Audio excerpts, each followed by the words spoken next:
¿Y si la venganza no llegara con un cuchillo, sino con una aguja? ¿Y si la muerte no apareciera en batalla, sino en la suavidad del algodón, en el silencio de una costura? En 1853, en Tennessee, una acaudalada familia comenzó a morir lentamente, de manera misteriosa. Sus ropas, perfectamente confeccionadas, escondían algo mucho más siniestro. Pero ¿quién era Louisa? La mujer esclavizada detrás de la aguja. ¿Y por qué nadie la vio venir? Si quieres seguir historias reales que desafían al tiempo y revelan verdades ocultas, suscríbete al canal ahora y activa las notificaciones para no perderte ninguna de nuestras investigaciones. El aire húmedo del verano de 1853 en Tennessee se pegaba a los delgados vestidos de algodón que colgaban a secar en el patio. A lo lejos, la casa de la plantación, blanca y con columnas, se alzaba imponente, sus ventanas reflejando el sol del mediodía con fría indiferencia. Bajo su techo, la familia seguía sus rutinas habituales. La señora, con su discreto sorbo de té. El amo, observando desde debajo del ala de su sombrero. A su alrededor, se reunían sombras. Sombras que no podían nombrar, ni ver, ni escapar.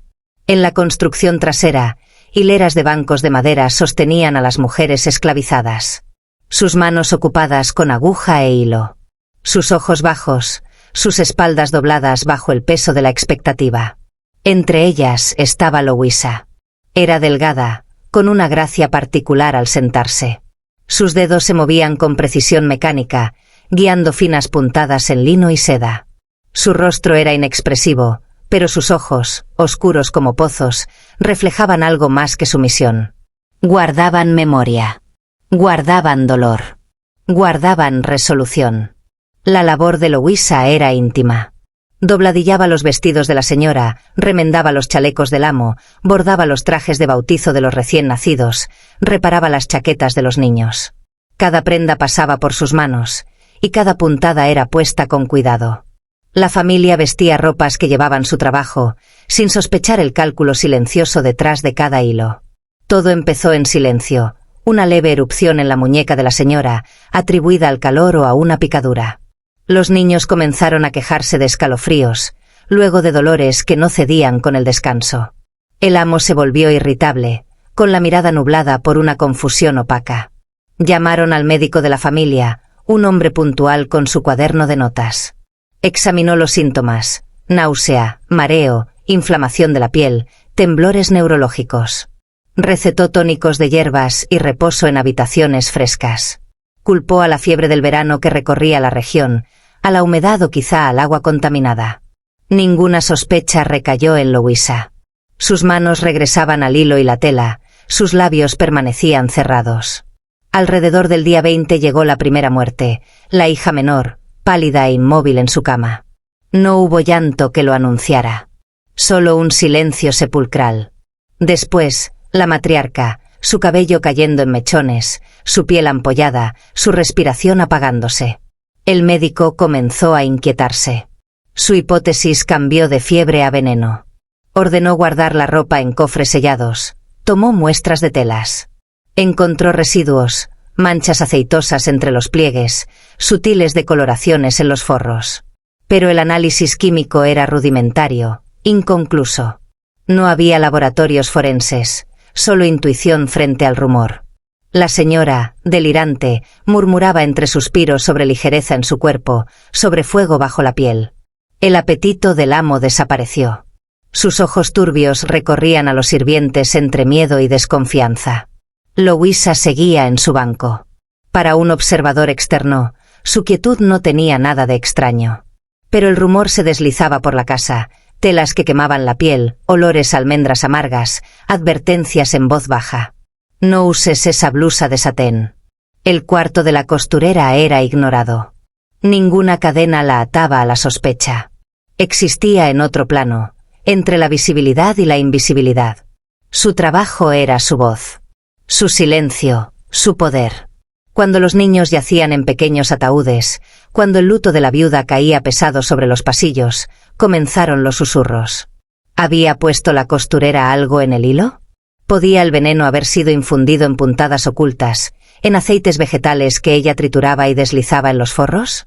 Nadie la vio preparar nada extraño, pero cada cadáver llevaba su costura, sus iniciales bordadas, su encaje. Se decía que una anciana la había instruido. Historias de saberes Herbels transmitidos en susurros de resistencia. Nombres de plantas que podían matar al ser presionadas contra la piel, dosificadas lentamente en la tela.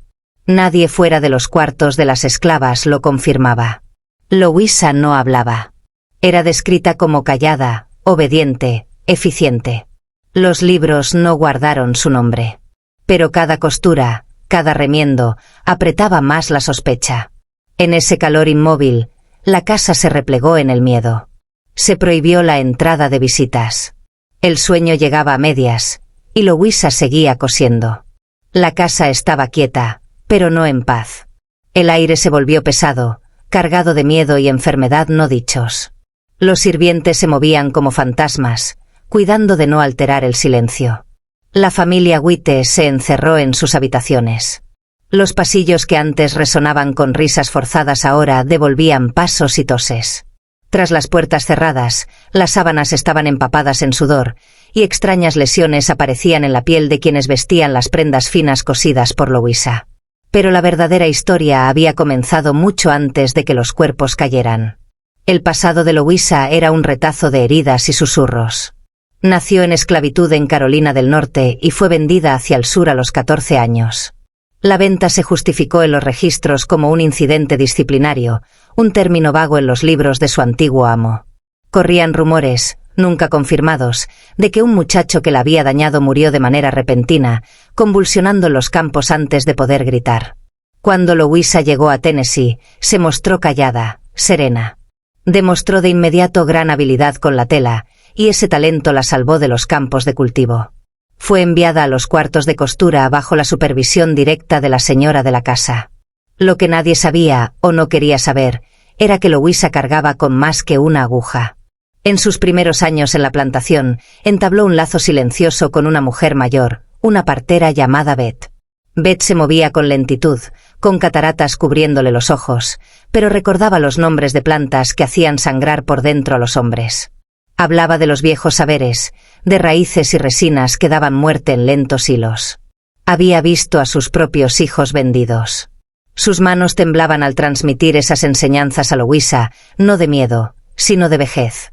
Bajo el pretexto de recolectar hierbas para tintes y lavados, Louisa aprendió a encontrar las fuentes de veneno sutiles.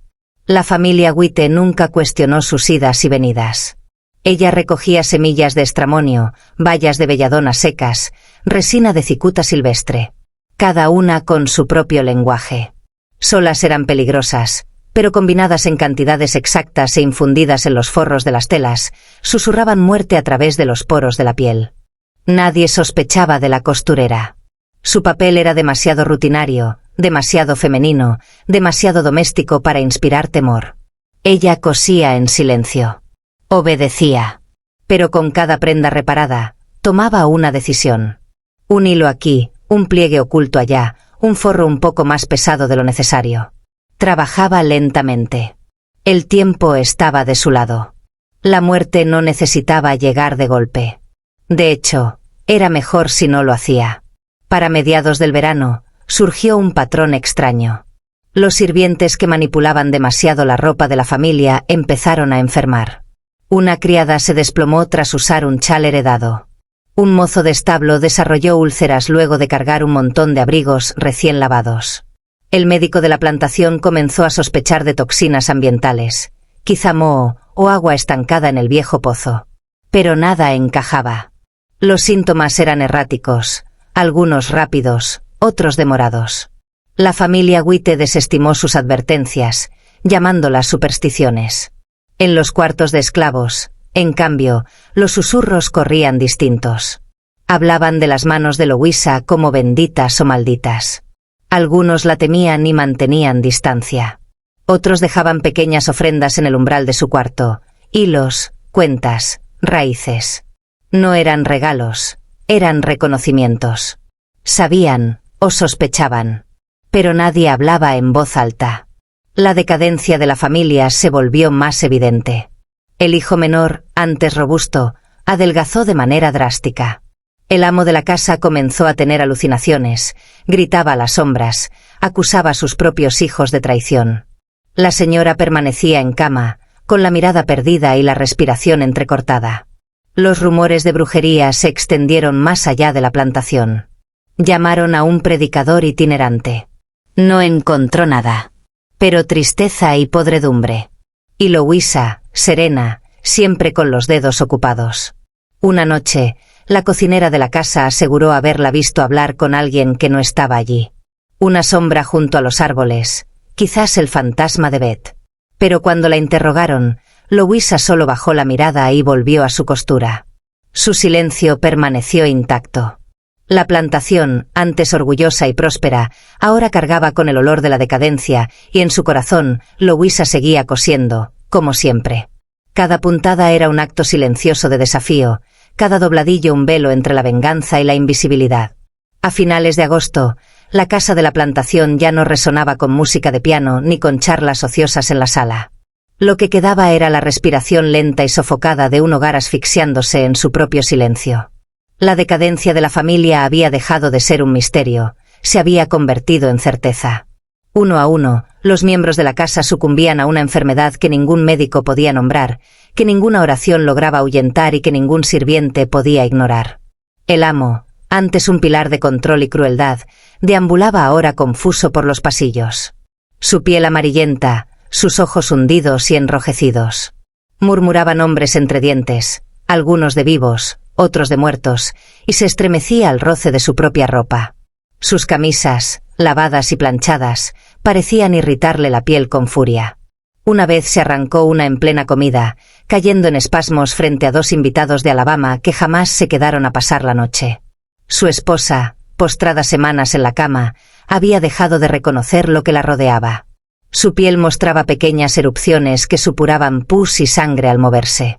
El nuevo médico de la casa, traído por el capataz, sugirió envenenamiento por arsénico, aunque admitió que no tenía sentido que se manifestara en la piel. Recomendó retirar todas las telas de los dormitorios e inició fumigaciones. Pero nada cambió. Los hijos que quedaban pasaban la mayor parte del tiempo en sus habitaciones. Les dolían las articulaciones, les sangraban las encías. El primogénito, llamado a heredar la hacienda, se negó a salir de la cama. Cuando lo hacía, era incoherente, balbuceaba visiones de insectos bajo su piel y fuego tras sus ojos. Se arañaba el cuello hasta sangrar. Una niñera que intentó calmarlo fue golpeada en el rostro. Esa misma noche se marchó. El personal se movía de manera distinta ahora. Evitaban la mirada de la familia, se comunicaban con gestos. Entre ellos sabían que algo iba mal, algo más que fiebre o enfermedad. Algunos se negaban a manipular las ropas. El lavadero, antes lleno de actividad, estaba casi vacío. Algunos trabajadores fueron castigados por abandonar sus puestos, pero otros simplemente enfermaban, sus manos cubiertas de extrañas llagas que no sanaban. Los que tocaban demasiado la ropa nunca se recuperaban. Louisa, en cambio, permanecía intacta. No tosía ni sentía dolor. Su piel estaba limpia. Se mantenía en su rincón, cosiendo sin descanso. Sus movimientos eran siempre los mismos. Obedecía órdenes, asentía cuando le hablaban, entregaba prendas acabadas con precisión y calma. Pero algo en su silencio comenzaba a pesar más. Una de las criadas, Sara, confesó a otra que Louisa le había pedido una planta en específico del bosque, algo que no se usaba en tintes. Se la había llevado meses atrás, una raíz de olor amargo. En aquel momento no pensó nada, pero ahora se preguntaba en voz alta, ¿habría tenido que ver con todo esto? ¿Estaba Louisa usando algo antinatural? Una noche, la hija del capataz fue hallada inconsciente en el suelo de la sala. Su piel enrojecida, su respiración entrecortada. Llevaba un chal que Louisa había reparado días antes. El capataz, un hombre duro y cruel, irrumpió furioso en el cuarto de Louisa y lo destrozó todo, pero no encontró nada, solo carretes de hilo, agujas, telas dobladas. Nada que pudiera servir de prueba. Louisa permaneció en silencio, con los brazos caídos, inexpresiva. Al día siguiente exigió que la encerraran, pero el amo, apenas consciente, murmuró una negativa. Ella no ha hecho nada, nada. La casa se desmoronaba, y su señor ya no podía actuar. Esa misma noche un fuego estalló en un cobertizo lejano. Lo apagaron rápido, pero el miedo ya se había extendido. Algunos decían que la tierra estaba maldita. Otros susurraban de espíritus, de vudú, de una rebelión silenciosa librada no con cuchillos ni fuego, sino con hilo y tela. Y Louisa seguía cosiendo. Sus manos tranquilas, su mirada fija. Nadie se atrevía a detenerla. La plantación se había convertido en un lugar de ausencias. Las ventanas, antes abiertas para dejar entrar la brisa, permanecían cerradas contra amenazas imaginarias. Los pasos ya no resonaban por los amplios pasillos, solo se oía algún crujido, el movimiento temeroso de los tablones o la tos persistente de alguien consumiéndose tras una puerta cerrada. La llegada del doctor Albert Greaves, médico de Charleston famoso por tratar enfermedades que otros temían, trajo una nueva tensión. Hombre de ciencia y lógica, sintió sin embargo una incomodidad que no podía explicar. Examinó con método, estudió a los enfermos, recogió muestras, anotó síntomas. Pero fue la ropa lo que llamó su atención. Cada prenda usada por los enfermos mostraba decoloración en las costuras, y los endurecidos como si algo aceitoso se hubiese mezclado en ellos. Un olor amargo impregnaba la tela, fuerte y desconocido. Greaves aisló las prendas y prohibió que se usara ropa preparada por Louisa hasta nuevo aviso. Habló con el capataz, luego con el personal. Preguntó en voz baja por la mujer de la sala de costura. ¿Cuánto llevaba trabajando allí? ¿Alguien la había visto mezclar algo en su labor? Nadie respondió directamente. Bajaban la mirada. Pero el silencio hablaba por sí solo. La presión creció. Los susurros se transformaron en acusaciones. El capataz, aún dolido por lo de su hija, exigió que Louisa compareciera. Ella se quedó de pie en el centro del salón, bajo la luz temblorosa de la lámpara de aceite. Rodeada de miradas enfermas y voces temblorosas, la interrogaron. ¿Había usado sustancias extrañas? ¿Había envenenado las telas? ¿Quién le enseñó lo que sabía? Louisa respondió, nada de eso. Y miró más allá de ellos, más allá de su miedo, más allá de su enfermedad. El amo, demasiado débil para levantarse, envió la orden de que no se tomara acción sin pruebas. Pero pruebas era lo único que nadie podía encontrar. El doctor Greaves hizo pruebas rudimentarias con la tela. Los resultados fueron inconcluyentes. Sospechaba de una toxina vegetal, pero no lograba identificarla. Y sin embargo, el miedo no espera certezas. El personal exigió castigo. Algunos proponían azotes, otros cosas peores. Ejecución, entierro en vida, sal en la tierra. La plantación ya no se regía por la ley, sino por el terror. La llamaron un juicio, aunque no había jueces. Solo el capataz, el médico y un grupo de almas débiles y asustadas. Louisa fue encerrada en un cuarto bajo la casa, donde guardaban las balas de tela y donde las ratas se movían entre las sombras. No habló. No lloró. Permaneció inmóvil. La cocinera, al pasarle comida por la rendija, contó después que la oyó susurrar. No eran oraciones, eran nombres. Nombres que nadie reconocía. O quizás sí, pero no querían admitirlo. Entonces todo cambió. Una tormenta azotó la región. Una noche de viento feroz. Un rayo cayó sobre un árbol cercano a la casa. En la confusión, la puerta del almacén apareció abierta. Louisa había desaparecido. No había huellas, ni rastro de escape. La cerradura intacta, como si nunca la hubieran asegurado. El capataz organizó una cacería. Trajeron perros, contactaron alguaciles, pero Louisa se había esfumado, dejando solo retazos de tela y una prenda inconclusa junto a la puerta. Llevaba el monograma del amo, a medio coser, con la aguja aún clavada en el dobladillo. La familia siguió debilitándose. Uno a uno cayeron en silencio. Los que sobrevivieron nunca recuperaron la salud. La plantación quedó en ruinas. Para el invierno estaba abandonada. De Louisa se dijo de todo, que se ahogó en el arroyo cercano, que escapó hacia el norte ayudada por quienes sabían lo que había hecho. Pero entre los esclavizados de la región corría otra historia, la de una mujer que sembraba muerte, no por odio, sino por memoria. Una mujer que no se perdió en los bosques, sino en la leyenda. Más de un siglo después, la plantación sigue en ruinas. La casa, medio cubierta de hiedra, con el techo derrumbado y las paredes ennegrecidas por el tiempo y las tormentas. Rara vez los turistas se adentran tanto en los bosques de Tennessee.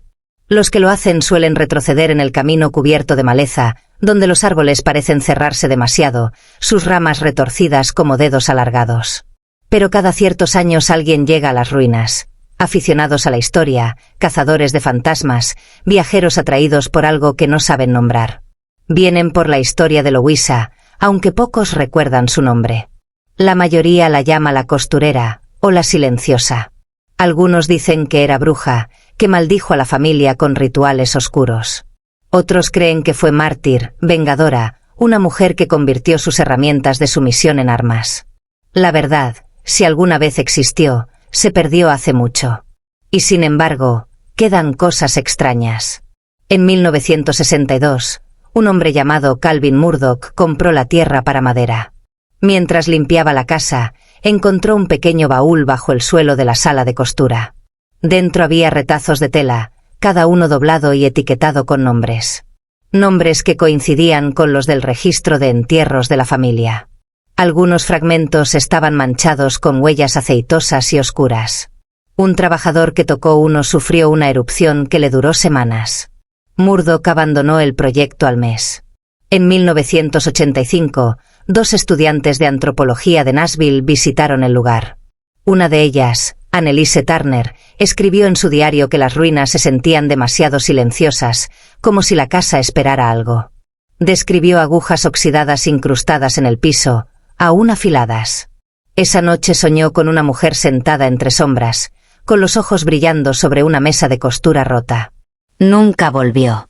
Los archivos locales guardan poca información. Los registros de la plantación fueron destruidos en la guerra.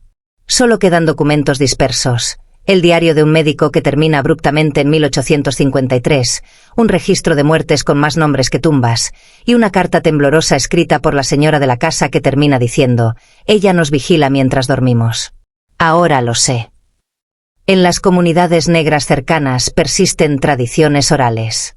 Las ancianas hablan de un espíritu que castiga la crueldad lentamente, con paciencia. No le ponen nombre, pero dejan carretes de hilo en sus ventanas, por si acaso. Nadie recuerda quién inició la costumbre, solo que no es prudente olvidarla. Un predicador local intentó exorcizar la tierra. Duró 3 días antes de huir en la noche. Cuando le preguntaron qué había visto, solo respondió: «Algunas heridas nunca cierran. Algunas manos nunca dejan de coser». Aún hay quienes creen que Louisa nunca existió, que fue una invención nacida de la culpa y el miedo. Pero no saben explicar las prendas. A veces, fragmentos de tela del siglo XIX aparecen en ventas de antigüedades, bien cosidos, envejecidos pero intactos. Algunos coleccionistas dicen sentir incomodidad al tocarlos. Uno afirmó que sus dedos se adormecieron. Otro enfermó a los pocos días de llevarse un sombrero a casa. Ninguna explicación científica ha bastado. Y así, la leyenda perdura. La plantación permanece intocada, no por respeto, sino por temor. Los árboles se han tragado los caminos, los cimientos se hunden sobre sí mismos y ningún ave anida en las vigas. Pero en la sala de costura, aún visible bajo el polvo, hay un mensaje grabado en la piedra, 5 letras talladas con algo afilado. Luis. ¿Era su nombre? ¿Una advertencia? ¿Una confesión? Nadie lo sabe. Pero cuando el viento sopla entre la casa, suena como el hilo deslizándose por la tela.